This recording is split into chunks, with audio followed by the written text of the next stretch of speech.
Welcome back to Kings of Columbus on the podcast. Doug Lesmerises and Bill Landis. We're getting ready for this game, Landis, in Wrigley Field on Saturday.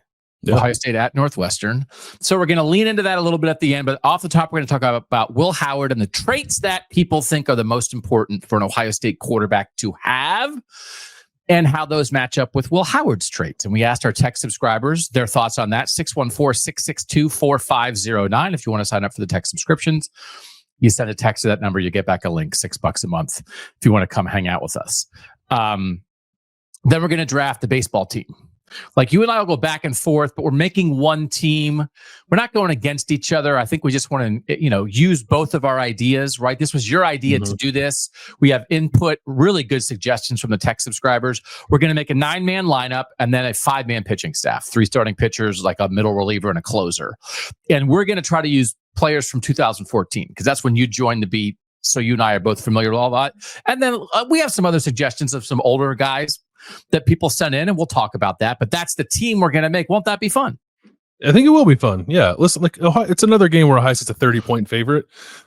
We can pretend like there's interesting football things there. I don't necessarily know that there is. So we're going to lean into the unique setting for this game, which I hope is okay with people.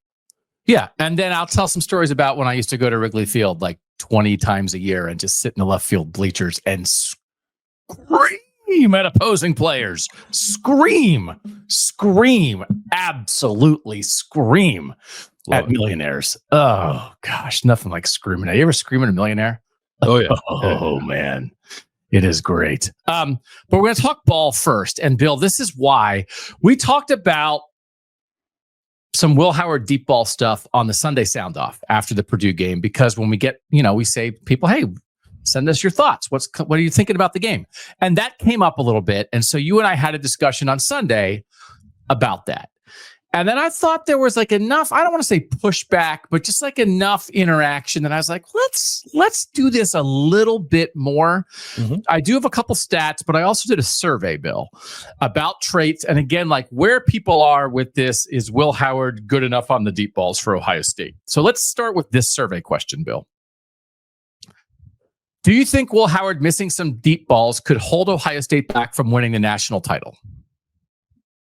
Which is really what this is about. Any flaw, there's no perfect team this year. Any flaw that a team has, because everybody has them, how big is it? How will it affect you? That's what we're talking about. So, for instance, when Ohio State was having left tackle issues for a week, that felt like a huge, this could hold them back flaw. Did it not? Yeah. After Josh Simmons went down? It sure did. Yeah. I felt like I freaked out about that, but like, that's why.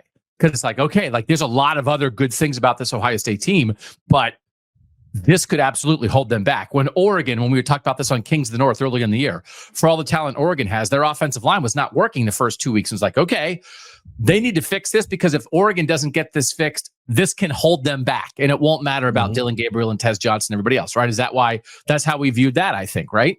Yeah, that is very much how we're viewing this Will Howard conversation, which I think is a valid concern, right? That's why it's worth talking about. Yeah. Carson Beck throwing multiple picks for Georgia, just throwing the ball to the other team.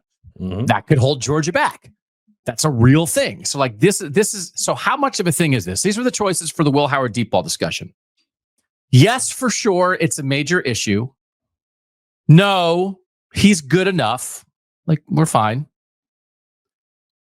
Maybe, I guess he could improve that area, and maybe it could hold them back, right? So the two ends and the middle. What do you think won the survey? The middle? What percent do you think it got? 73. 59. Okay. Pretty good. You like guessing the numbers the best. You like when you get a little, you're so good at it. When you nail it, you give a fist pump. So you're like, it's off 13% or whatever that was. Yeah. Okay. 59% on the edges. What do you think got higher? That yes, this is potentially a major issue, or no, it's fine? No. Okay. That is also correct. No, he's good enough, got 30%, which means only 11% of the people are yes, for sure, this is a major issue. You think it is a valid discussion point Are you close? Would you vote yes, it's a major issue? Would you be close to voting yes, it's a major issue? I would not vote it. No. And I don't know that you could push me there. I'd be a maybe. I would have checked off the maybe box for this one. Okay. So maybe is reasonable. Like what does your maybe mean? Now this does sound like therapy. What does your maybe mean to you? Yeah. Like how would this, like, is it just Ohio State gets into a tight playoff game and Jeremiah Smith comes open and Will Howard misses him, and then Ohio State looks back on that moment? It's like, man, if they would have hit that, they're saying that from the losing locker room. Is like, is that all it is? Yeah, I think it's if you find yourself in a game, say with an Oregon or a Texas or a similarly potent offensive opponent, you start to worry about your ability to kind of go like shot for shot with that team if that's the kind of game that it becomes. Because Ohio State has not been lacking in big plays, in my opinion, but still has the ability to be a big play offense, definitely. Maybe just a little differently than it has been in the past, but I think it has more often been a methodical, we're going to move it down the field on you, and then we're going to finish this drive with a touchdown kind of team, which is a totally fine way to operate. But I do think when you're talking about explosive plays, how important they are in these big games, and if you're matched up with a team that is as equipped, if not more equipped to hit them than you are, then you want to be certain that your quarterback can connect on them when the opportunities are there. And again, that leads to the discussion of, well, who is more equipped to hit them than Ohio State? But for instance, like you look at the Oregon game, why did Oregon win that game? Well, in part because they hit a couple deep balls, right? Like, is that what do we actually already have the example kind of what you're talking about? Yeah, I think so. You can even go like to the Georgia game, right? Like Georgia hit a couple deep balls in that game that were pretty impactful too, right? I do think it's not, in my opinion, like a necessary, non-negotiable component of a national championship winning team, but I definitely understand any sentiment that you would rather have it than not, or at least want to feel confident in your team's ability to do it with some consistency if the situation arises. So as we continue to talk about success rate a lot, how you do down after down, the Brian Fremeau index that we use a lot at CFB Toys or bcftoys.com, that's a drive to drive kind of thing. That's consistency, right? And Ohio State's very good at that. But again, you can find a lot of things. Parker Fleming at StatsOWar on Twitter talks about this a lot. It's like the success rate and what you do down after down. Again, I think that sets you up to win, but often what changes the game is turnovers and big plays. And maybe penalties, and then like red zone conversions, third down conversions. That's actually what makes you win. The success rate, I think, more often than not, gives you a chance to win. So I think, do you believe we have definitive proof that the way Ohio State is operating on both sides of the ball right now, that they will have a chance to win every single game they play the rest of the year? Yeah, no doubt. And that's not like, that's not the discussion, but I don't want to gloss over that. That again, so what do you have to have that? You have to have a defense you believe in. You have to have an offensive line that you believe in, a quarterback who's accurate enough to make the throws that matter, a consistent running game, coaches who don't screw it up for you. Like, that is a huge leap that is not exactly one that you should take for granted, because I think at various times over the course of recent memory, I don't know that we would have said that about Ohio State every single year. They're always in the mix, but in terms of just like play after play, drive after drive, I think they are in as good of a spot with that this year on both sides of the ball as maybe they've been in a long time. Yeah, they've not always complemented, I guess, like their individual components well in that way. Like there have been seasons where the offense has been awesome, but the defense stinks, or maybe seasons where the defense is actually pretty good and like the passing game's good, but they can't run the ball kind of thing, like or vice versa. Like they can run the ball really well, but they can't throw it. Think of like the 2016 season. So yeah, like running it, throwing it, stopping the run, defending the run, or stopping the pass, defending the run. This is about as good as it's been, I think, at least in my time covering the team. Yeah. Okay. So you want to talk about deep balls a little bit?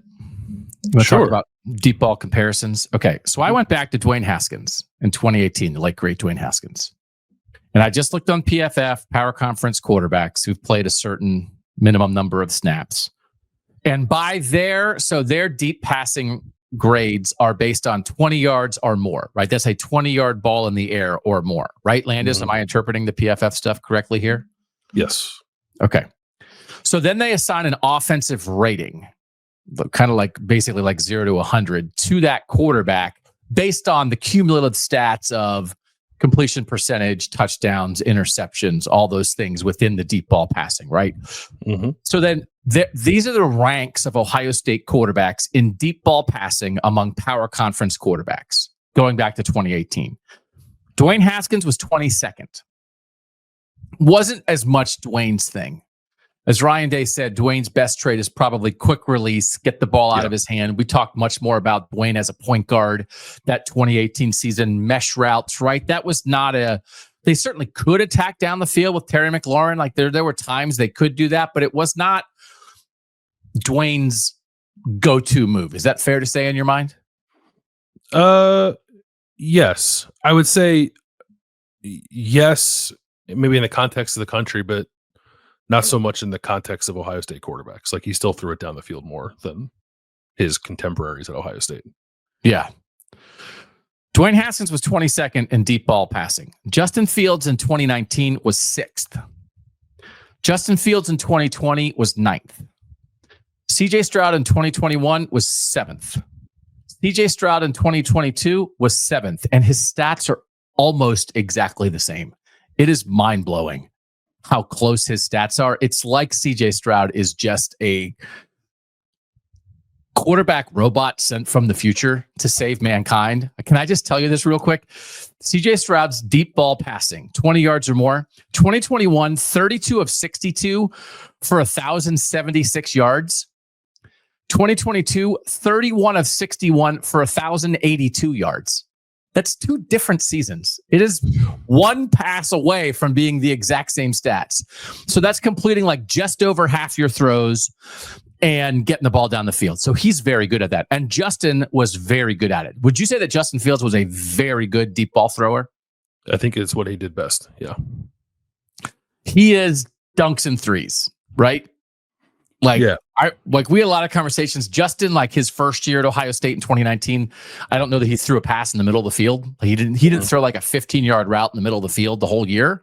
And it was like, he didn't need to. He could just run or throw it deep and that was fine. CJ, just more advanced as a thrower, clearly not the runner, but also pretty good at the deep ball. Do you think CJ was pretty good at the deep ball? Yeah, I think CJ was pretty good at everything. Yeah. And then you've got Chris Olave running around doing stuff like that too, right? Yeah, I mean, Chris Olave is a link between Justin Fields and CJ Stroud there that is a primary part of that. All right. Mm-hmm. Kyle McCord last year, 10th in deep ball passer rating, right? Mm-hmm. Which again, is not that far off. And again, if you're completing about half your deep balls, that's good. So you look at completion percentage by year, McCord 50%, Stroud 51, Justin 59, Justin 46, Dwayne like 45 or so. Like that's, so they're all in the same range. And so then when we compare Will Howard to that, Will Howard this year, as we talked about, is 6th among power conference quarterbacks. And his completion percentage is 52%, Landis. So like, it's in the range on the success when they try it. Mm-hmm. So that's important to lay that down, isn't it? That it's in the mix with everything Ohio State's been the last several years. Statistically, I think in every metric except for the amount of times guys are doing it. So sample size matters, right? So percentage is one thing. How often you're doing it is another thing. Justin Fields in 2019 had 78 of those throws. Mm-hmm. Dwayne Haskins in 2018 had 72. CJ Stroud had 62 and 61 in his 2 years. Right now, Will Howard is 25. So he is trying it significantly fewer times per game than those other guys. That does matter. Why does that matter? Do you think that there is something about Ohio State's offense right now that it's just not stretching or challenging the defenses in the same way? And actually, if they took a few more shots down the field, it could open up other things in the pass game and the run game? Yeah, I think there's some truth to that. I don't know the teams feel super threatened by Ohio State's ability to throw the ball down the field. Okay. Right now. So, and like, does that mean it doesn't mean that Ohio State's offense is bad because of that? It's very good. Statistically, pick a stat, they're good at it. But yeah, I just think coaches talk about it all the time, right? Make them defend the entire width of the field, which Ohio State does very well. But then also challenge them vertically, which I think Ohio State does fine, but not as good as it has done in previous years under Ryan Day. Is Chip Kelly any part of this? Like, is Chip Kelly just not calling as many shots? Now, again, McCord didn't take as many last year, but that kind of wasn't necessarily working how everybody wanted it to work. So the facts are the facts. They're not trying it as much. Is that Will Howard? Is that Chip Kelly? Or is it just everybody realizing it's not their best thing, so why do a thing that we're not the best at? Maybe all of the above. I guess if I had to put it on one thing more than anything else, I would say that it is probably mostly that it's what the strengths of the quarterback are. I think if Will Howard was an excellent down the field thrower, they would be throwing the ball down the field more. So I talk about small sample size all the time. When I didn't believe in Tyreek Williams for a while because I was like, small sample size, garbage time. Like, let me see when he plays every snap. And then he's like, I'm playing all the time now. And it's like, oh, you're still very good. Okay. Sorry, I was wrong. So small sample size, you said it, like, that's really important. Mm-hmm. If they did it more, do you think they'd still be in range here of being like Will Howard would rank in the top 10? He'd still complete about half his deep balls. Do you think it could be effective if they tried it more? Or do you think it is only this statistically effective because they really limit when they try it? I think there's a pretty good chance that if they did it more, it would not compare as well to the guys who came before Will Howard. But that's just me saying that I think that those guys are better quarterbacks than Will Howard, which is like, of course, like we're talking about Justin Fields, CJ Stroud, and Dwayne Haskins. I hope it's okay to say that. Yeah. But I would actually be somewhat okay with a dip in efficiency that came with more volume, if that makes sense. Because like I do think the offense needs to get slightly more vertical with some of the stuff that it does. Especially because they have Jeremiah Smith. Especially because you have and Carnell Tate. Yeah, I'm looking. So I'm looking at on Sports Info Solutions, and I have some Ohio State stuff I can share. But just like as a comparison to what Chip Kelly did at UCLA, like he let Dorian Thompson-Robinson throw it down the field. More often than Will Howard is right now. I have throws of 30 air yards or more. DTR had 23 of them in 2021 and 20 of them in 2019. So, and that's only in 7, and that's in 2021 it was 9 games and 23 attempts. In 2019 it was 7 games and 20 attempts. And what's Will Howard by those metrics this year? 12 attempts in 9 games. He is like yeah. That's half as much. Yeah, and if you want some comparisons to the previous Ohio State quarterback, so obviously he has a full season or a lot of ball left to play, but the most of 30 air yards or more, Justin Fields had 34 attempts in 2019. Dwayne had 30 in 2018. CJ had 28 in 2021 and 23 in 2022. Fields had 16 in the 2020 season when they only played 8 games, and McCord last year had 18. And what's Howard at again? 12. Yeah. Okay.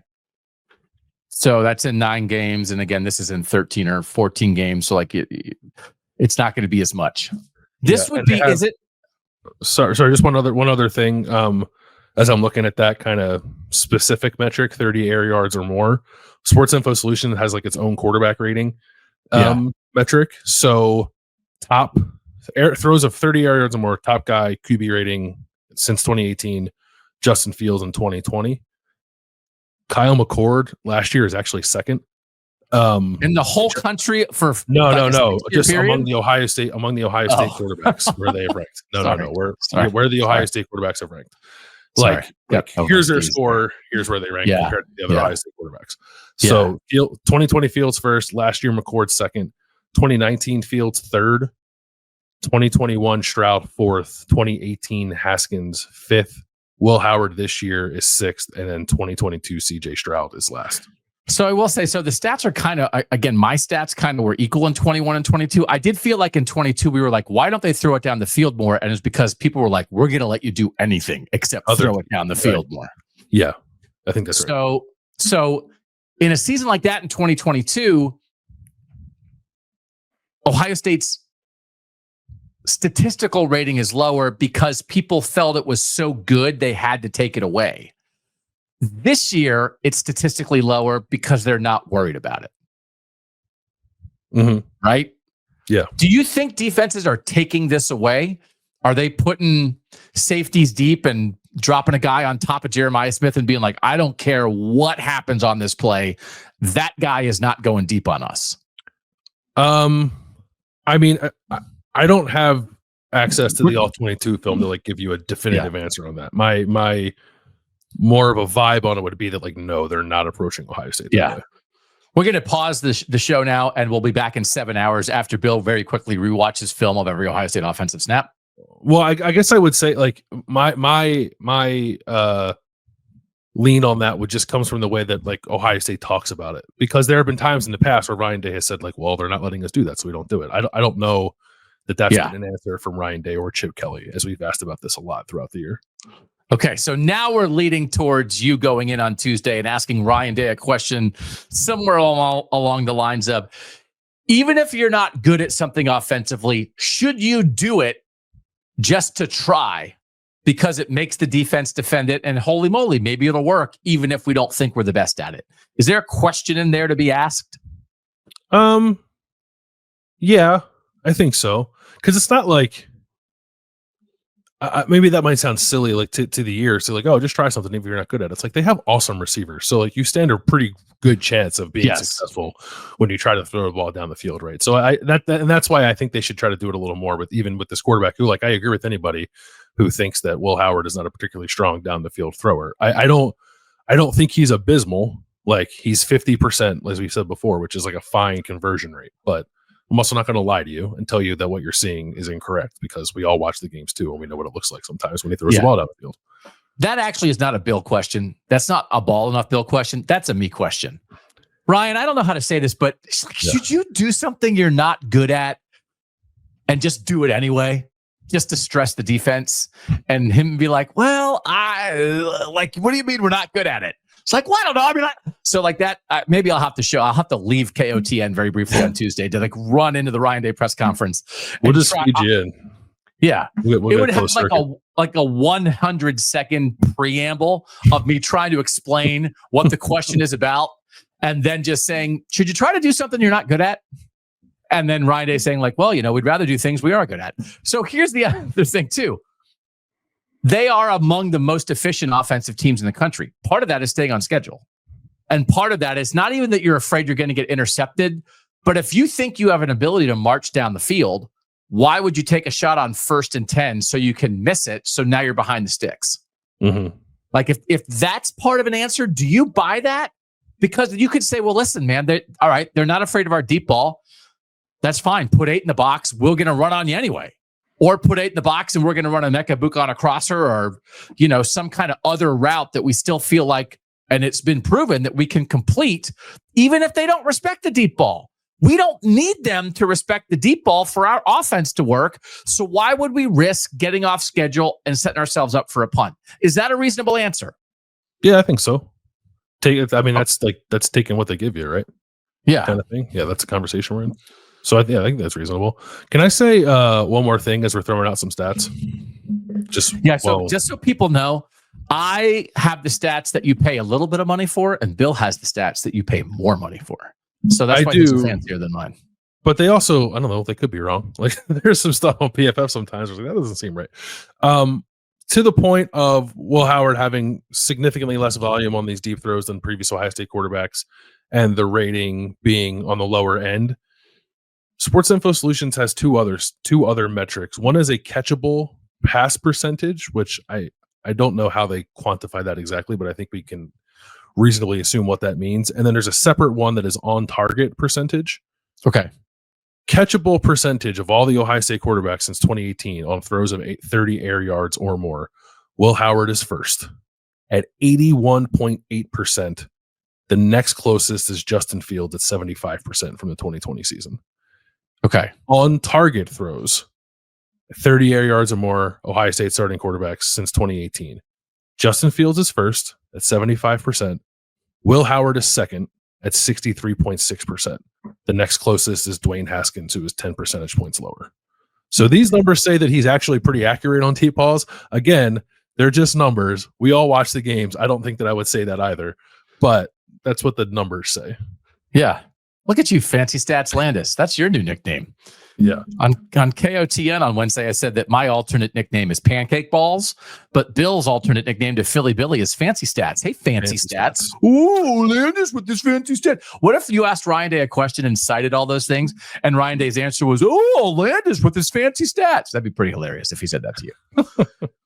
I thought you were going to lead us there because I think I would buy that Will Howard throws catchable deep balls that aren't necessarily on target, which is what we talked about of underthrow it, give your guy a chance.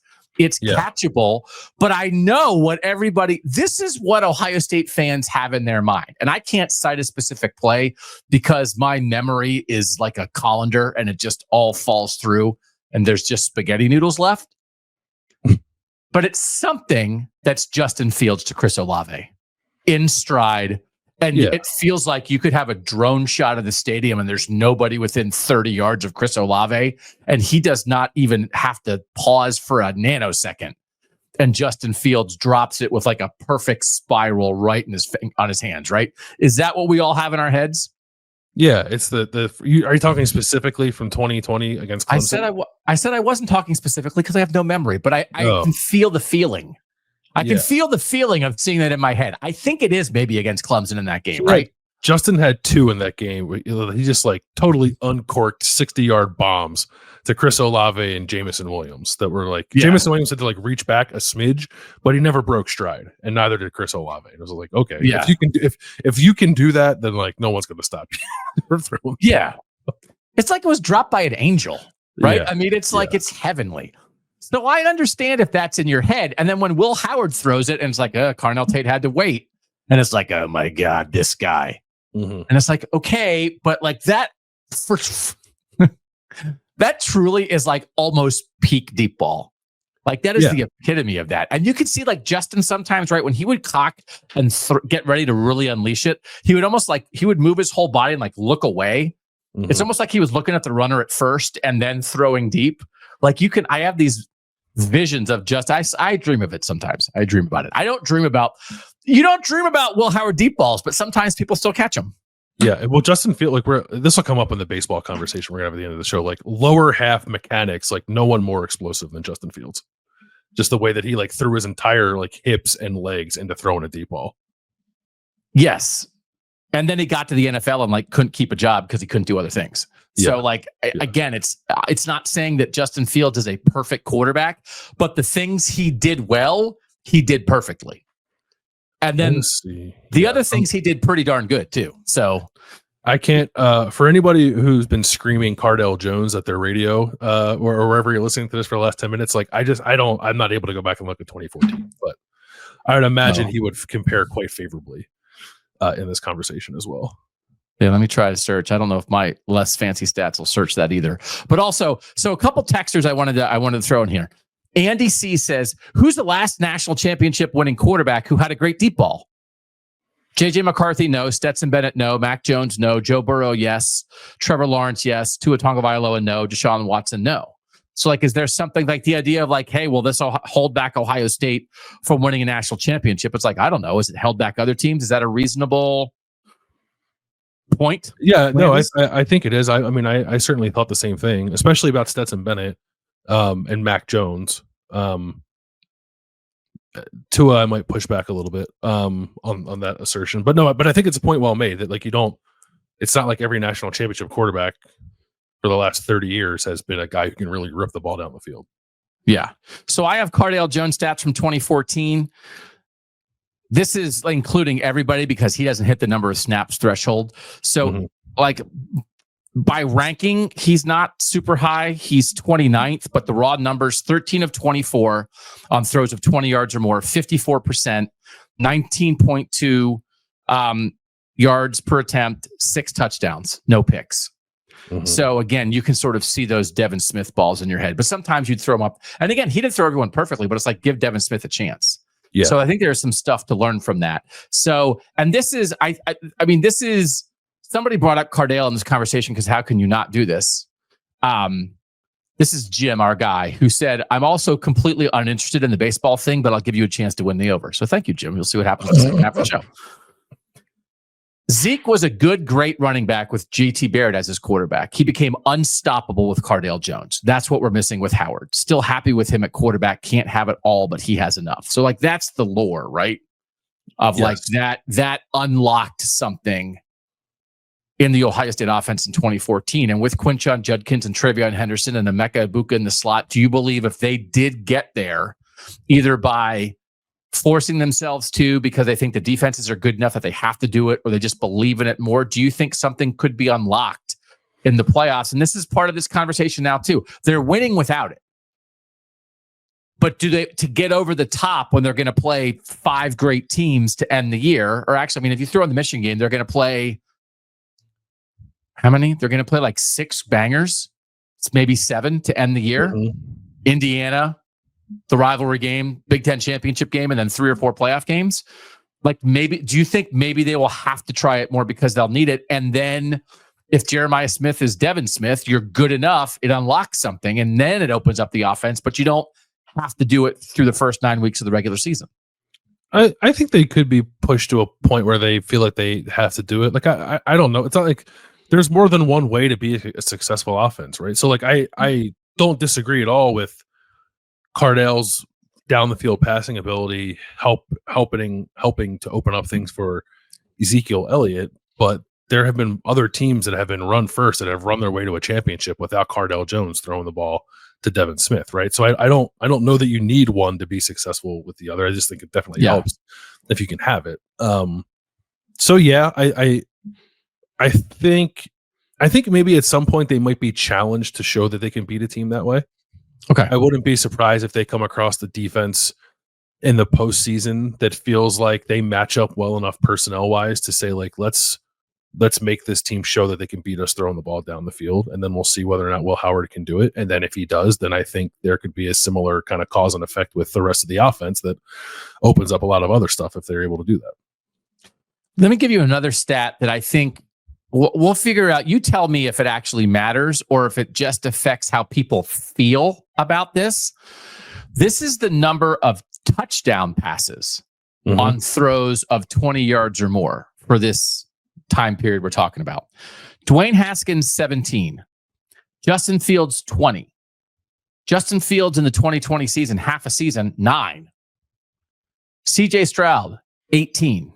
CJ Stroud, 12. Kyle McCord, 6. Will Howard, 3. So from a point where Justin Fields and Dwayne Haskins and CJ Stroud in year 1 are like making money on these throws, right? They're cashing checks on these deep ball throws. Will Howard has 3 deep ball touchdowns this year.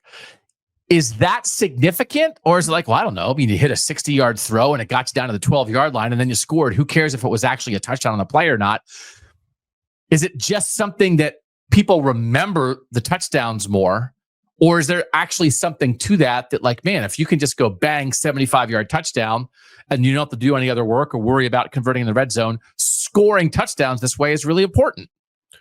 I think there's something to that. I think there's a feel involved with it that people who have watched Ohio State for a long time, and especially the last couple of years, have become familiar with, that is probably not inherent right now with this offense, which is just like, Ohio State gets the ball wherever and they're capable of scoring in one play. I don't know that I feel that with this offense, right? And which is fine. Like you don't feel that with a lot of offenses, but I do think it makes this one different from some previous iterations. I think that you want to talk about like impacting the flow of a game, the explosive play margins that come up in big games, the emotional swings that happen in big games. Like this is a way to do it. Like if you just hit a 70-yard bomb when no one's expecting it, like, yeah, that can really turn a game. And this team does not feel, this quarterback, I think more specifically, does not feel super equipped to do that. So I think that contributes to it. Like I again, we're looking at slightly different numbers, but my thing of 30 air yards or more, Dwayne 10 touchdowns, Fields in 2020 7 touchdowns, CJ in 2021 7 touchdowns, CJ in 2022 6, Justin Fields in 2019 5, then McCord and Will Howard the last 2 years only 2 each. So it's different. There's not like the confidence that the offense can just like roll out there and hit a splash play immediately is probably not quite what it has been the last couple of years. I also will say I can remember having conversations in the past where I felt like Ohio State's outside the red zone offense was better than its inside the red zone offense. That it's like just stop at the 22-yard line and try to throw the ball in the end zone. Mm-hmm. And so they're like last year, it's hard to be a perfect team. Okay. It's hard to be a perfect team. Here's touchdown percentages in the red zone. Okay. Mm-hmm. By year, 2019, they are 4th in the country. Okay. So they're quite good at that in the year one of Justin and with J.K. Dobbins. 2020, they're 57th in the country. So that is not good. And we're approaching the, why don't you just stay outside the red zone? 2021, they are 45th in the country. That is not good. This is CJ throwing the ball down the field, has all these long touchdowns, but they can't really convert in the red zone like they want to. 2022, they're 6th. They get it figured out a little bit. And then last year, Landis, they were not good at this. Last year, they were 47th in the country in touchdown percentage in the red zone. Do you know where they are this year? They're 1st. Mm-hmm. So again, it's like, what's part of the reason that they're 1st? That their quarterback is a run threat. Is that correct in your mind? Yes. So it's hard to be perfect. Yeah. So am I making excuses? Because I tell you what, like I started off, there's our guy Ben R on the text is just on it all the time. And he was like, what are you doing? Don't feed this. This is not an issue. It's driving me crazy. And I sort of responded to Ben and said, I think sometimes it's good to talk about things that maybe like are not true, but we have to really explain why it's not true and maybe help the people who are on the edge about it. Right. Mm-hmm. So even if there's only 11% of people who think this could hold back Ohio State from a national championship, I still think it's worth discussing.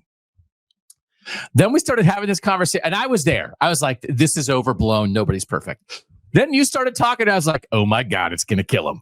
And so but then you think about all the other things.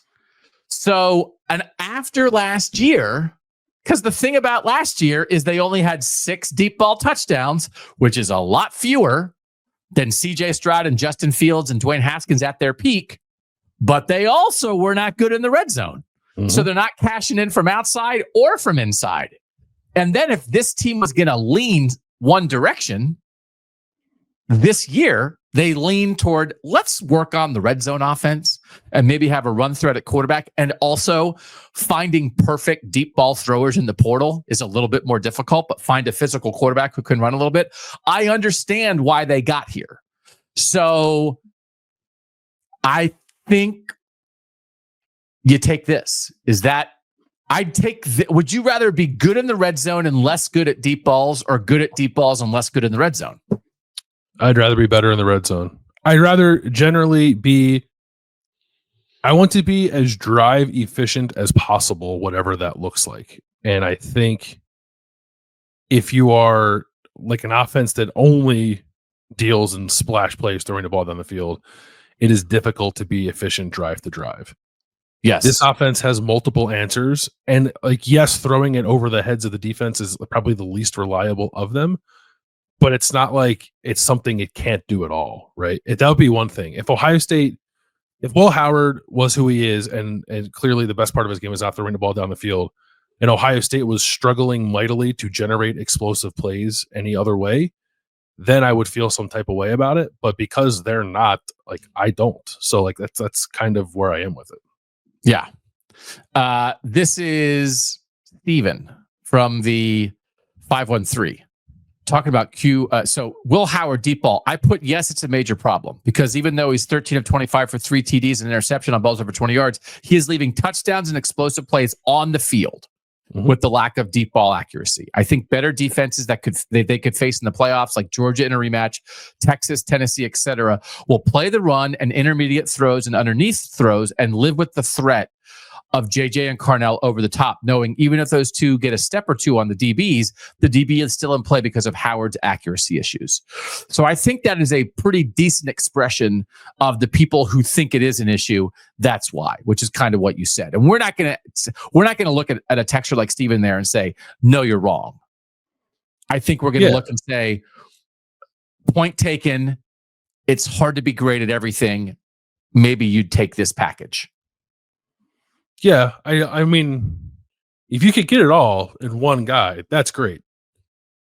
Who's the guy? Like, you know what I mean? Like, I just don't even CJ Stroud. Like, we might look back 30 years from now and say CJ Stroud was the best college passer we've ever seen. It's like, well, he didn't run the ball, so like in the red zone, the offense. We talked about, right? It's all we talked about for the last third of his career. It was the only thing. Yeah, but we talked about with CJ Stroud. Yeah. And I think a lot of it might be sort of like personal preference, right? With you want, like, if you're a person who values throwing the ball down the field, throwing accuracy, whatever, over running ability, toughness, decision making. Whenever we're going to get to some of this, like I'm not like that's just your preference. I'm not going to tell you you're wrong. Yeah. There have just been a lot of different types of quarterbacks who have won national championships. I don't know that you can point to like one archetype and say like that's it. If you don't have that, you're screwed. Yeah.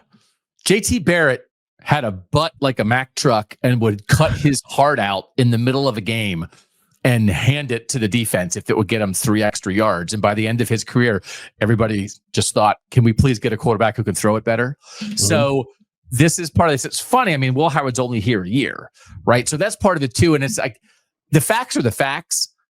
If it's a criticism of like Ohio State being in this situation, this is Will Howard.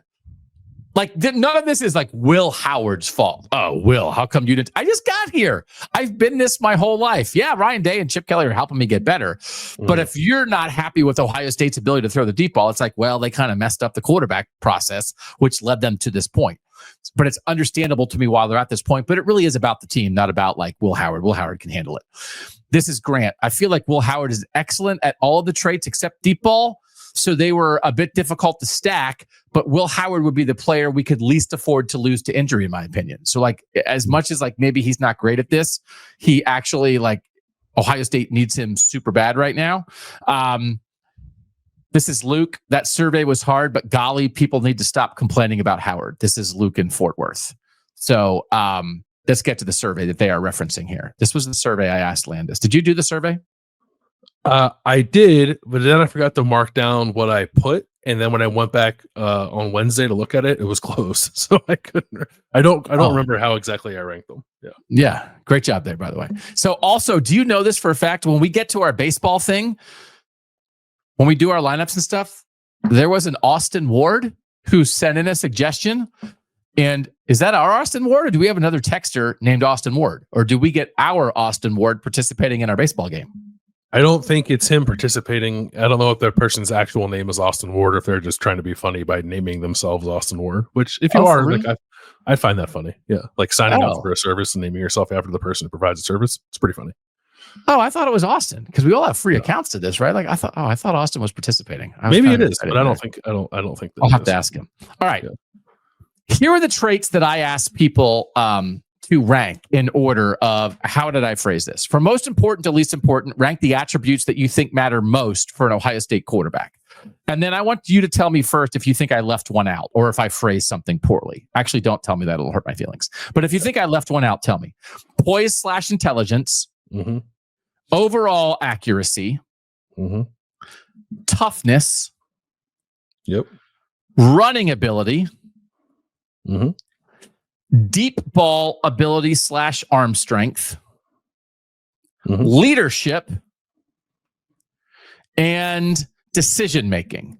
So I like decision making and intelligence is pretty close, but I think it's like your ability to like watch film, know what a defense wants to do, and then like decision making to me is like, don't over gunsling it, but maybe don't under gunsling it either. Yeah. So those were my 7. Did I leave anything out that you're like, Doug, I can't believe I have to work with you? No, I don't think so. Okay. What do you think is the most important for an Ohio State quarterback? So I don't care about the NFL. I don't care about an air raid offense. I don't care about playing for Michigan or Iowa or Army. We're talking about what Ohio State should want and expect from a quarterback. Mm-hmm. What would you say is number one in your mind? Man, poise. So poise is number 2 on this list. Okay. Poise intelligence is number 2. And like poise intelligence to me is CJ. Like, is that what you think of? Like, I think that so CJ is going to pop up a couple times here, but like, that's what it feels like to me. CJ's like almost all of these. I know, but not running ability. Yeah. Why doesn't he run more? Yeah. Right. So poison, like that's what springs to mind. Like I watch film. I know what a defense wants to do, and then it's like there's pressure around me. I'm not going to get thrown off by that. Bryce Young is also very good at this. Bryce Young is poised through the roof. He's just too short. So I think Dwayne Haskins was that too. I think Dwayne and CJ both were great with like chaos happening around them. Yes. So I get that. I think maybe I would vote that number 1 too. What would you say is number 2 for you? Decision making. So that was number 1. Yeah. Because like if you're just throwing a bunch of picks, it's like, what are you doing? Yeah. And so there's a little, right? We've seen a moment here or there. I don't think that decision making is a weakness of Will Howard. Right. But I don't know that it's his number 1 strength. Because like to your point, and this is probably a little bit of intelligence too, if he thought that it was man coverage against Penn State and he didn't read that right, like that pick 6 is still kind of fresh in people's minds. And it's not like CJ Stroud never, ever had one of those. But like that's a tough one, right? Yeah. I had a hard time as I was looking at the options, kind of separating intelligence and decision making, or at least wondering, because like I think Will Howard by and large has made really good decisions like in the RPO game and in the read option game. So like that I would consider that decision making. But then there's the pick against Penn State. There's a play in the first game of the year where he was like falling to the ground and threw the ball to Travion Henderson.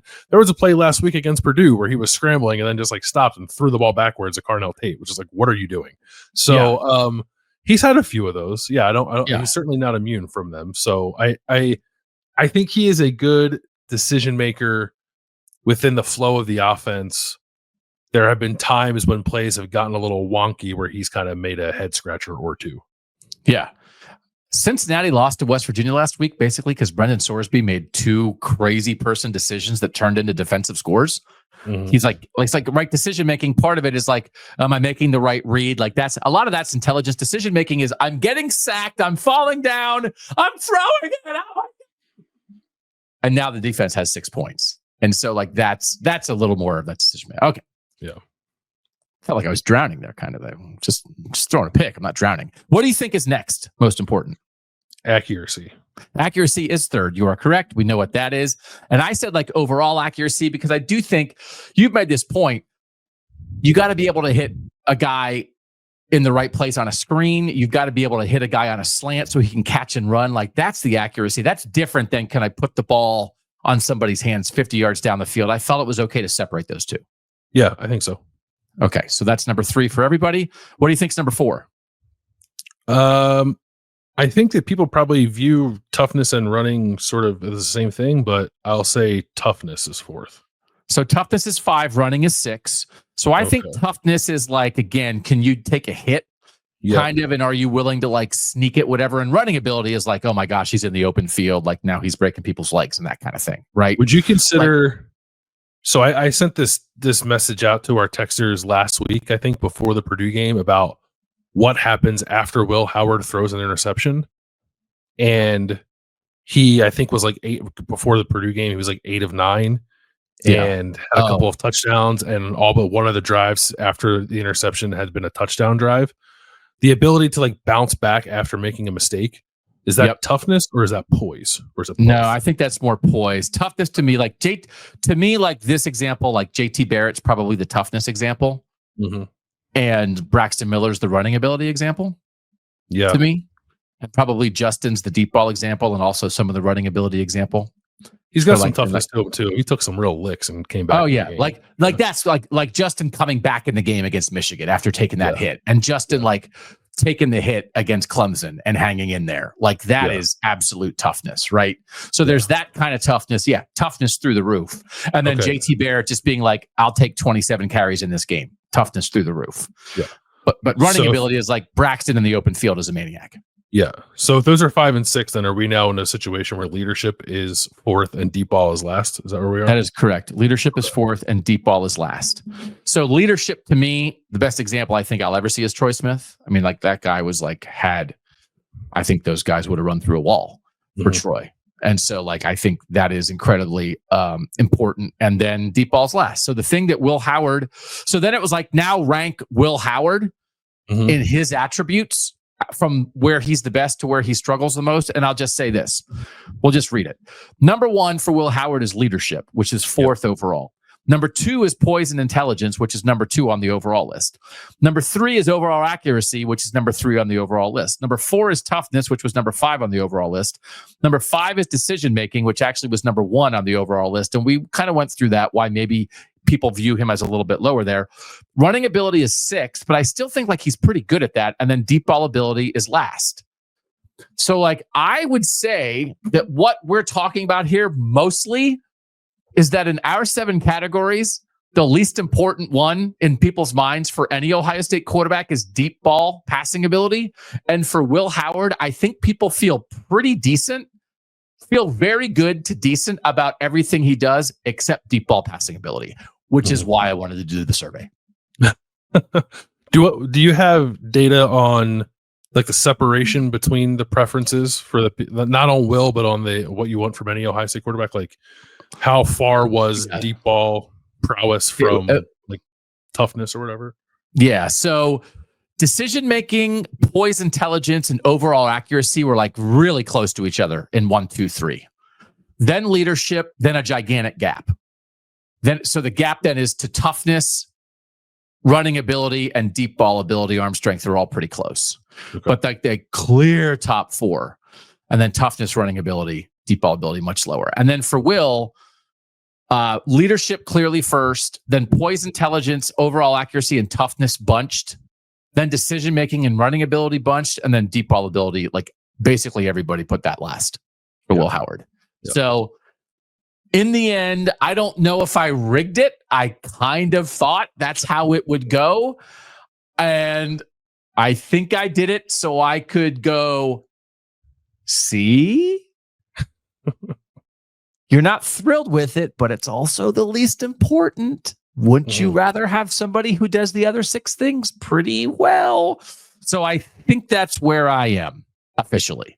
And to our point, we are not telling anybody who thinks he's not great at it and thinks it could be eventually hurt Ohio State. I'm not telling anybody that they're wrong. I'm just saying it's hard to have a perfect quarterback. And if you're going to have a shortcoming, this isn't a bad place to have it. That's my official stance. That's the end of the show. Thanks for being here. Do your own baseball thing, whatever. No. Yeah. Do you agree with that? Like, am I encapsulating that for the entire Kings of Columbus family, or would you say it differently? No, that's my stance as well. I mean, would you, the original question, the yes, maybe, no, are you a maybe or are you a no? I think I may... I maybe started as a no. At the start of the show, I was a no. And you slightly pushed me towards maybe. Okay. Is that fair? Yeah, because I'm a maybe. And I didn't know if that was I'm a firm maybe. Yeah. Now I feel like we're at a speed dating thing and we're like walking up and introducing each other. It's like, hey, I'm a no, but I'm thinking about maybe. And you're like, oh, I'm a maybe. I'm a firm maybe. It's like, hey, firm maybe. I'm a no, thinking about maybe. And it's like, oh, those guys are there. A bunch of yeses over there. How about those guys? It's only 11% are yeses, though. It's like, we're over here with the maybe side. We're doing a candlepin bowling over here on the maybe side. Okay. I thought we'd go 20. We went 54. Yeah, you said 30 and 30 for... Okay. But I think it was worth it. I hope that helped people. It is a therapy session. We're working through our feelings. So we want to work through, it's not a feeling show, but it's feelings about ball. So like ball statistics, ball comparisons that affect your feelings. And I hope in the end, it's like, man, I think this about this team. And it's like, well, here's some stats, here's some comparisons. And then maybe you go, maybe that affected my feelings a little bit. That's the goal here. Yeah. Which is like, I actually find incredibly helpful because I don't, like I said, I'm a firm maybe, which is like a bad way of saying like, I don't know. It's like, so I appreciate hearing how other people feel about it and like talking through it a little bit. I don't know if we ended up on any kind of grand conclusion, which I think speaks to the subjectivity of this particular topic. But yes, it was useful, I thought. I can't get over. Do you hear about Landis? He's a firm maybe. Yeah, he is. All right. When we come back, we'll make baseball lineups out of football players next on Kings of Columbus. Back on Kings of Columbus. Can I read you one thing? Because this is exactly what I was referencing on another show about turf. I guess it was the Sunday show, right? And this is just wild. It's wild when you are reminded that people listen to your show. I was like, remember that guy at Veterans Stadium who like went up to catch a pass and he came down and both his knees exploded? And it was absolutely Wendell Davis from the Chicago Bears. We got this message. Hey, Doug and Bill, longtime listener and Buckeye fan. Listened to Kings of Columbus and heard you mention Philadelphia's terrible turf. In 1993, I was assistant athletic trainer for the Bears, and Wendell Davis ruptured both patella tendons at Veterans Stadium on October 10th, 1993. I believe it's the only bilateral patella tendon rupture in the history of the NFL. Brutal 12-month recovery effectively ended his career. Fun fact, Jim Harbaugh threw the pass on the play. Oh, wow. The turf was terrible and had zippers, gaps, and the players hated playing in Philly. Love listening to you guys. Always a reasonable perspective, whether good or bad. Thanks for what you do, Jeff. How about that? That's crazy. Wendell Davis is trainer. I have that picture like in my, I was gonna say, I had that poster on my, all of my terrible memory. It's like, I was watching that game, 1,000%. I was watching that game. I can remember seeing it. Horrible. Stupid vet. Okay. You want to draft a baseball team? We're going to do a 1-9 lineup, 3 starting pitchers, a reliever, and a closer. So that's 14 guys. We'll go back and forth. I have a lot of texter ideas. People had wonderful suggestions. We'll run through some of the crazy ones too. For our team, what we're doing here, the parameters are it's 2014 on. Some people send in other suggestions of older guys. That's great. They just won't be officially on this made up baseball team of football players. All right, Landis, who do you want to put on this team first? Can I there are guys who have been on this team who are actually like very good baseball players. Yes. How much do you think that should factor into this? It's made up. I think it is a wonderful thing to do. Great. I am thinking it more as their football attributes and what that makes me think of them as baseball players, but you are correct. Lean in. Okay. I'm not doing that with my first pick. I just wanted to kind of set a parameter for future picks, I guess. When I suggested this last week, like as a joke, and here we are doing it, and thought about it some, not a ton, but some, the first thing I landed on was Cardale Jones closer. Okay. That is also the first thing that practically everybody who responded landed on. Okay. We are all over Cardale Jones closer. John F. Cardale is a closer. That's all they said. Dylan, Cardale Jones, closer. That's all he said. This is Alex. Cardale Jones, closer in all caps. He'd come in and throw nothing but his 100-mile-per-hour fastball for 3 straight outs. This is Rich. Cardale Jones is closer. That stone-cold man who came in as the third-string quarterback to finish the season with that arm out of the bullpen on to the World Series. We are united as the Kings of Columbus that Cardale Jones is the closer for this team. Yeah, it's straight gas all day. Doesn't care. He's giving the old number one. Good luck with it. And he'd have a cool entrance too, right? Like that. For as like buttoned up as baseball can be, the one thing that does it is kind of cool is like closer entrances. There's some really awesome ones around Major League Baseball, and I think Cardale's will be awesome. Just like turn the lights off, get a siren going. Here comes Cardale Jones out of the bullpen. Yeah. How about it would start off with like a bell ringing, like a school bell, like it's time for class. Oh, yeah. And then it would be like, they would come over the loudspeaker and be like, he ain't here to play school. And then Cardale comes in. Yeah.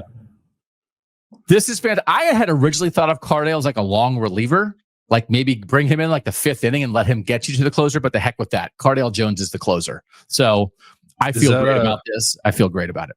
We go with Alice Cooper, School's Out for the Summer, as his, as his intro song. God, I just want to. Now I want it to happen. I think he plays in charity softball games and stuff. Like maybe we can set this up. I think he hosts one. Yeah. Yeah. Okay. Let's work on this. All right. I'm going to go with one that is only one person suggested it, but when they suggested it, I was like, oh my God, this is it. So who is the closest thing to Crash Davis of Ohio State football players, the catcher from Bull Durham that we have come across? I don't know. Who is it? How about Cade Stover? Oh, yeah. Yeah. I can see that. So Phil D suggests Cade Stover as catcher batting 6th. We had some catcher suggestions. We also had AJ Hawk from Nick. AJ Hawk, catcher batting 4th. I have no idea about baseball being batting strategy, but they liked AJ Hawk as a catcher. I'm trying to think what other. Those were like kind of the two main catcher. Oh, Nick Mangold, who's outside the 2014 argument, but Dan suggested Nick Mangold, former Ohio State center, as a catcher. So I get all those catcher vibes, but I think I want Cade Stover as the catcher, if that's good with you. That's fine with me. I will say, when I was thinking catcher, I was thinking center. I was thinking like toughness, a little bit crazy, but also cerebral, so you can like call a game kind of thing. Yeah. So center is where I went, but I'm also okay with Cade Stover, who definitely I think has the crazy part down with the way that he plays. I think I might be remembering this wrong, but in my head, it feels like he played football wearing catcher shin guards. Doesn't that feel like he might have just been out there doing that anyway? So I'd like to maybe bat him 7th, if that's okay with you. Can we put Cade Stover at catcher batting 7th?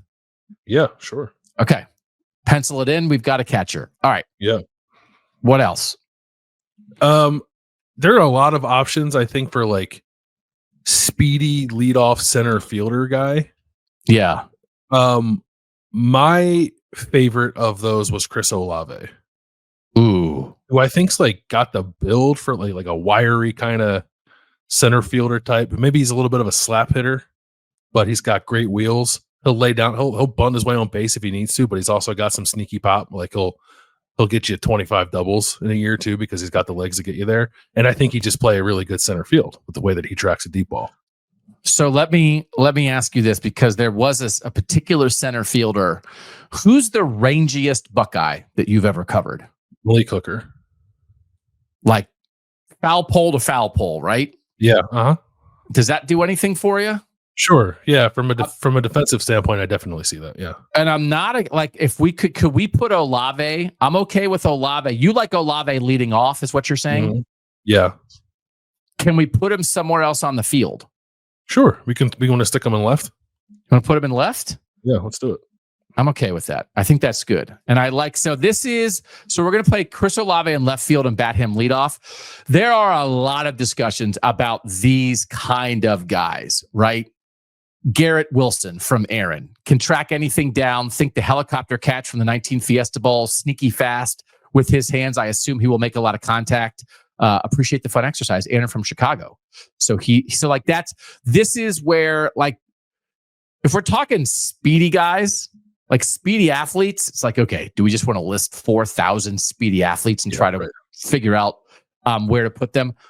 A lot of Ted Ginn Jr., who is outside the 2014 range, but I hear all of you suggesting Ted Ginn Jr. for all of this. For example, Matt, Ted Ginn as a center fielder and leadoff hitter, imagine how much space he could cover in the outfield with his speed, or turning a double in the gap into a triple, or stealing bases like crazy, like I'm starting to get. Ted Ginn Jr. gives me the tingles more than any Ohio State player I've covered. I was getting Ted Ginn Jr. tingles thinking about him turning a double into a triple, because that's like returning a punt for a touchdown. Yeah, he's going first to third on everything. too. Oh my God. Ted Ginn Jr. going first to third. I can't control myself. Okay. That's what we're talking about. So we see all of those, but we're going to go Olave like with that kind of idea. Okay. Yeah. And then let's put Malik Hooker in center for the range. Okay. Where do you want to bat him toward the end of the lineup as more of a defensive play than he is a bat? You want to wrap him around? You want to bat him ninth because we're gonna have a DH. You want to bat him ninth? Yeah, because I also like the idea of having like a Hooker into Olave when you're turning the lineup over. Not bad. Yeah.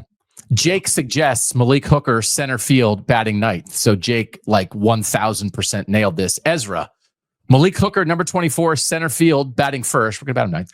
80 grade defender in center, has among the best first steps scouts have seen, and elite closing speed, quick hands and a compact swing, give him the good bat to ball skills, takes his walks, on base percentage will live in the 365 to 380 range, outslugs his raw power thanks to a natural ability to pull the ball, will hit 15 to 20 homers per year. His speed, aggression, and awareness on the base paths allow him to steal 40 plus bags a season. Ezra's a baseball fan. Thank you, Keith Wall. Didn't know he was a fan of the show. And then last one, this is from Austin Ward. Either the guy, the imposter, the coincidental name doppelganger, Malik Hooker, center field batting sixth, my favorite Ohio State player to watch as a student. Watching him play the ball as the deep safety was incredible. I once played pickup basketball on South Campus and he jumped in. He only went from 3-point line to 3-point line trying not to get hurt. Then he got a breakaway dunk and windmilled it. Elite athlete. Oh my God. I mean, he could have played D1 basketball. Yeah. Yeah. So I'm very happy to get Malik Hooker into our lineup. So thank you for being willing to move Olave. I think he's going to win a Gold Glove. Don't you think Malik Hooker's winning a Gold Glove in center? Yeah. There's not going to be any holes in this deep. We'll see who we stick in right field, I guess. But yeah, feeling pretty good right now. But an outfield of Malik Hooker and Chris Olave. Yeah. All right. What do you got next? All right, I'm going to go with one of the guys who was actually a very good baseball player. Justin Fields at shortstop, hitting third. Okay. This is one of the guys you're talking about, right? Elite high school baseball player. Yeah, was on the team at Georgia, and there was at least some discussion that he might try to play at Ohio State when he transferred. That obviously never came to fruition, but I think a guy who was absolutely on the path to get drafted to play baseball had he stuck with that instead of playing football. Agree.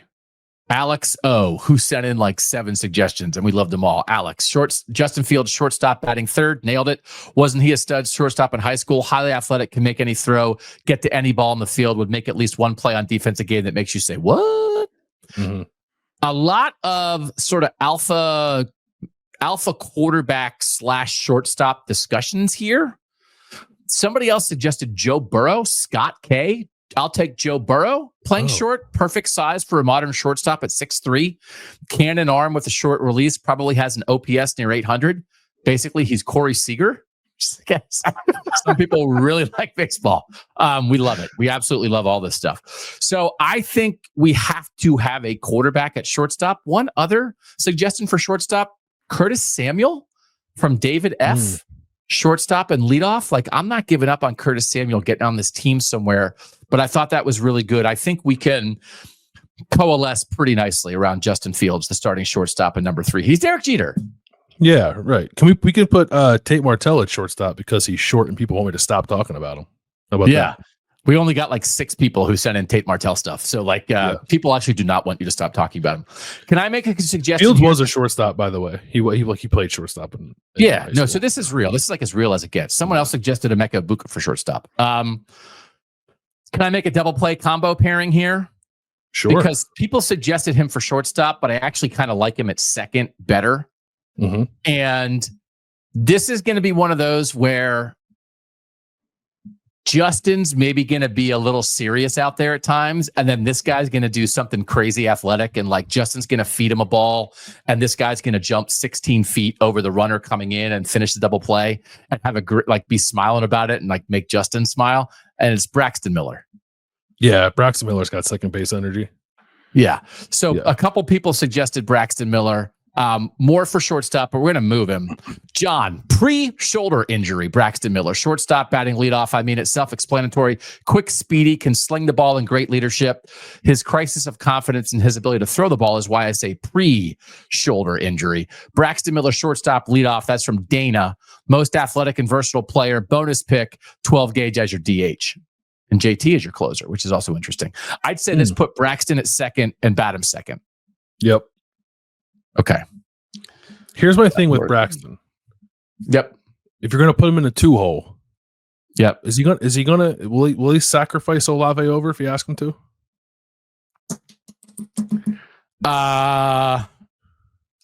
Yeah, he might drop a spin move on his way down to first base.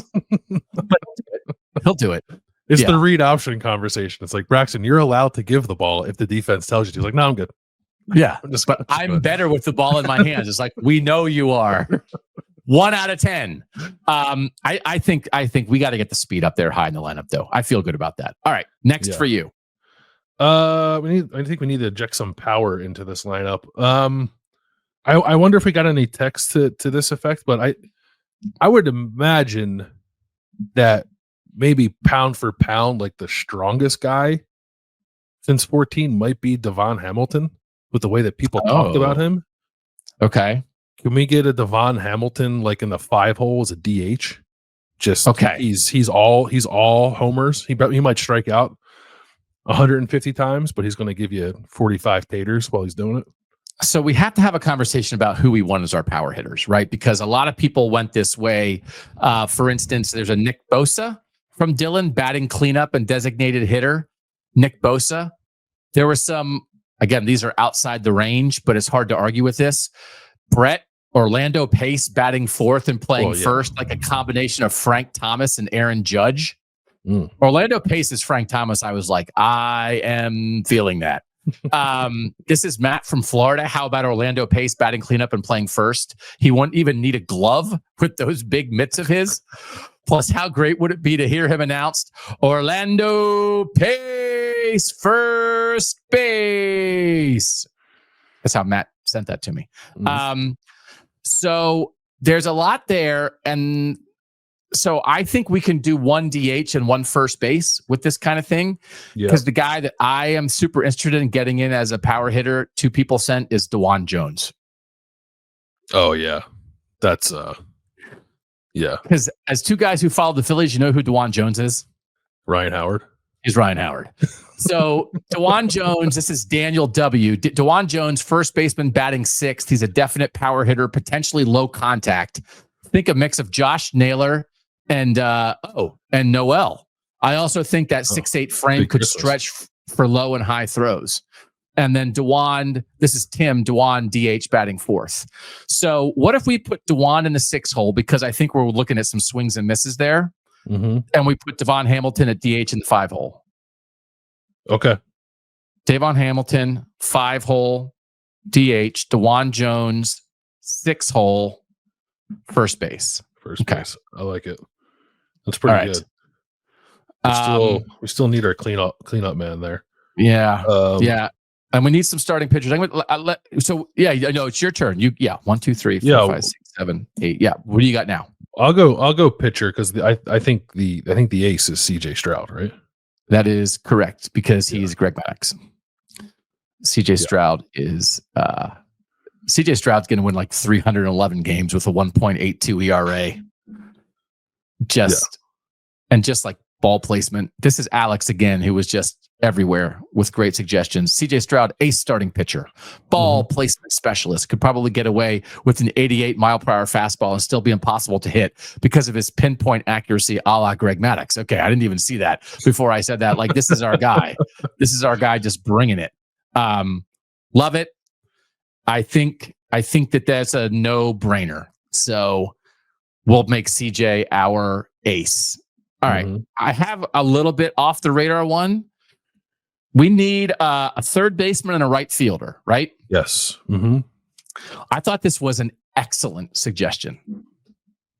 Michael V. KJ Hill, third base, catches everything that comes his way. Oh, yeah.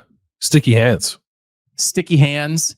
And also then his jersey would say KJ to the MF and Hill, which is a great jersey that his family used to wear. You're good at third base. Do we want to bat him 4th or 8th? I think I'm putting KJ in the 8 hole. 8 hole. Okay. KJ Hill. He's like kind of a defense first third baseman, right? Not an empty spot in the lineup, but probably not a cleanup hitter. All right. So I hope you have a right fielder cleanup hitter in mind, because that's what we need.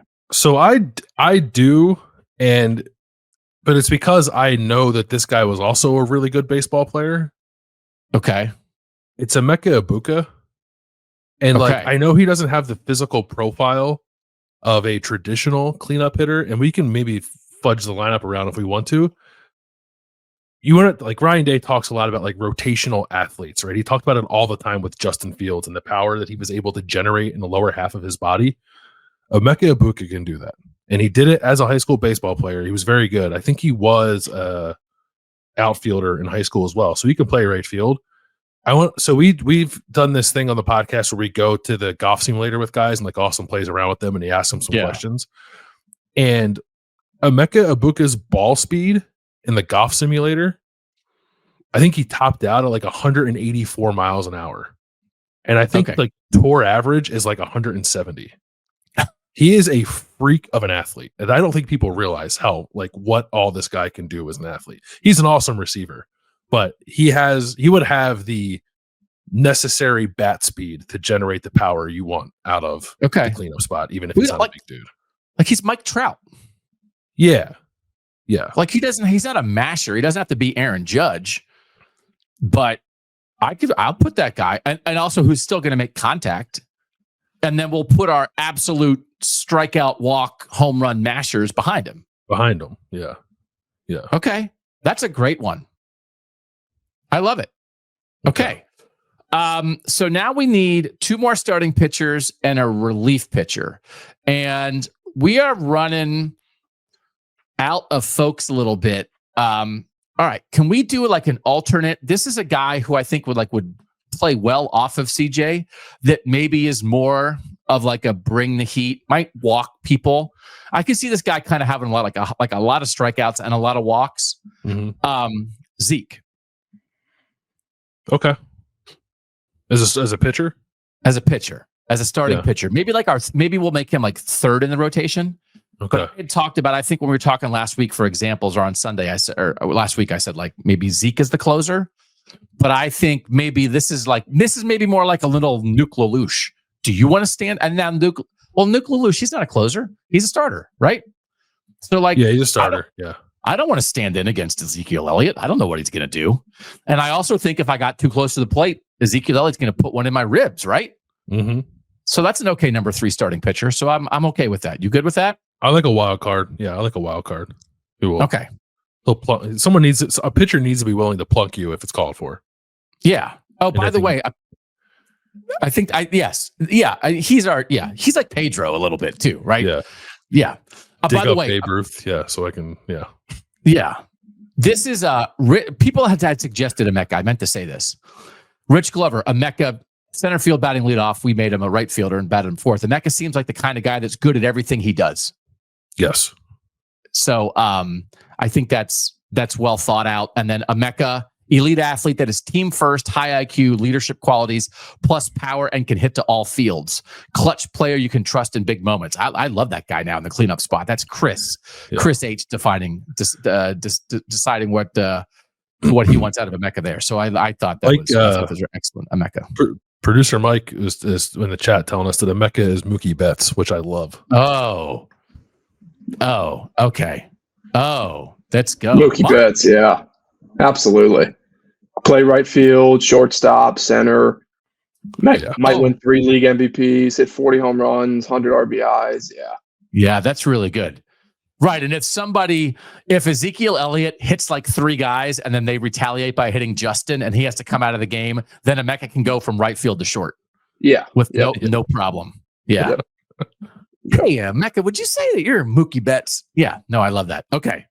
A starting pitcher and a relief pitcher left, Landis. What do you got? I think so. He doesn't play. He's on the current team, but I would like to have a lefty. Can I get Aaron Oland? Can I get Aaron Oland? Yeah, you can. Either in the pen or as a starter. Let's put him as a He can be the Glavin was a lefty, right? Can he be the Glavin to our Maddox? Yeah. Oh, I love it. That's smart. That's great work there. And that's great for Air. I can see Air really succeeding in that role. And CJ is going to be great for him. Yeah. Right? It's like our starting rotation is like just the ultimate ace, kind of a young guy that the ace can help bring along, and then a guy that's just going to hit 6 people a game. I love that starting rotation. All right. This is our middle reliever. You ready for it? Yeah. This is Nicholas G. And it's pre-2014, but I'm going to allow it if you're okay with it. Okay. Special dispensation. Pre-2014 might give people some PTSD, but Joe Bosserman. He was a minor league pitcher, so he'd be my easy number 1 choice, and we are putting him in the bullpen and hoping that all of our starters can go 8 innings and we go straight to Cardale. But if there's a blowout, whenever we're down 11-3, we'll be like Joe. There you go. Rather than have a position player pitch. Yeah, right. It's Bowserman time. Yeah. I mean, he did. I mean, that's all real. He was like now that makes me want to look that up. He was like a fairly high baseball draft pick, I think. Was he not? I know he was in the Pirates system. Baseball career. Decided to skip. It didn't say. He did play in the Pirates system. So anyway, crazy. That's our team. You feel good about it? So I do feel good about it. Yeah. Let me run through some other. It was a 4th round pick. 4th round pick from producer. 4th round pick in 2004. He had a 3.42 ERA. Why did he stop playing baseball? Yeah, that's pretty good. Yeah. So, all right, that will work. Couple other suggestions. Caleb Downs was suggested as a center fielder by Jason G. Somebody compared Cardale to Ohtani, which I was like, wow, like that's compare Cardale Jones to like the greatest Chase Young. He's Eric Gagne. That's who Cardale is. Yeah. Oh yeah. With like the horn rim glasses. Yeah. Can you? We're definitely getting. Well, now he's just Charlie Sheen too, but we're getting Cardale horn rim glasses.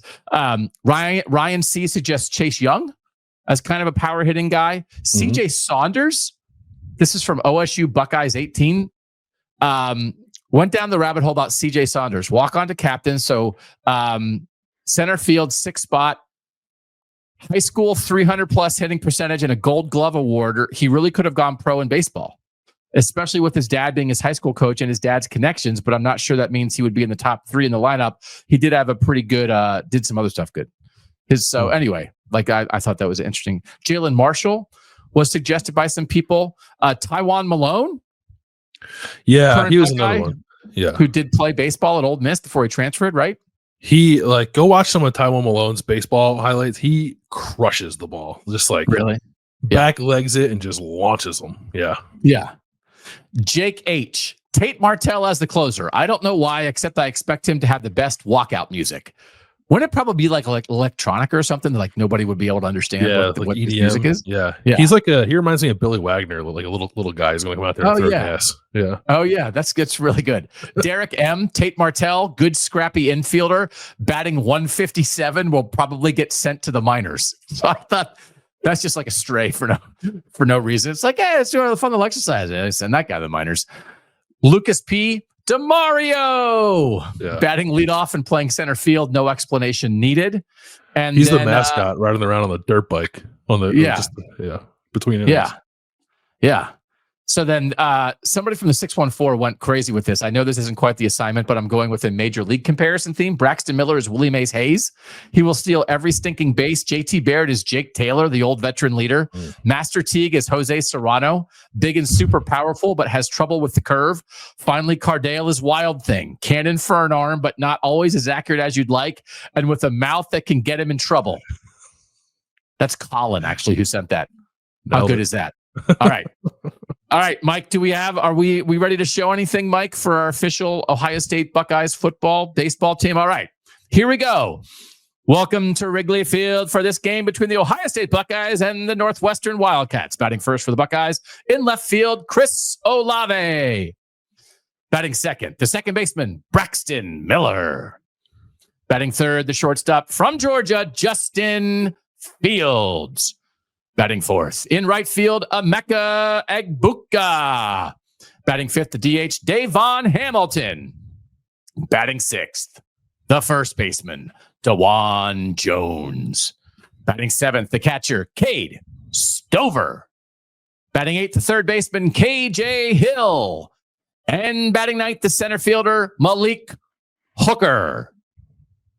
On the mound for the Buckeyes today, the starting pitcher, he's 18-3 with an ERA of 1.16.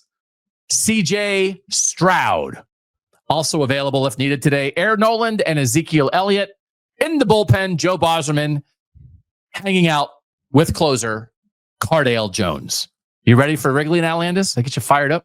I'm pretty ready. Yeah, that's actually, I love the lineup. The lineup, I think, is pretty solid. Yeah. Maybe the Devon Hamilton might be a stretch. I was just, he's got the biggest biceps, let him hit some dingers kind of thing. But yeah, aside from that, I think that's a pretty solid lineup. No, Devon Hamilton's like David Ortiz. Yeah, he absolutely. Yeah. We know what you're doing there. It's okay. Yeah. We're good with it. So I used to go to Wrigley Field and sit in the left field bleachers when I was in college and scream at people. And there was a left fielder for the Dodgers named Billy Ashley. And one time, I had like a not a Polaroid, but like a disposable camera there. And I was like, Billy, turn around. I want to take your picture. And then so like between innings, like he finally turned around and looked at me. And like I like pretended to take his picture. And I said, I'm going to go develop this film and then I'm going to burn it. Turn around. Stop looking at me. I was a terrible person. That's pretty mean. Yeah, I know it was.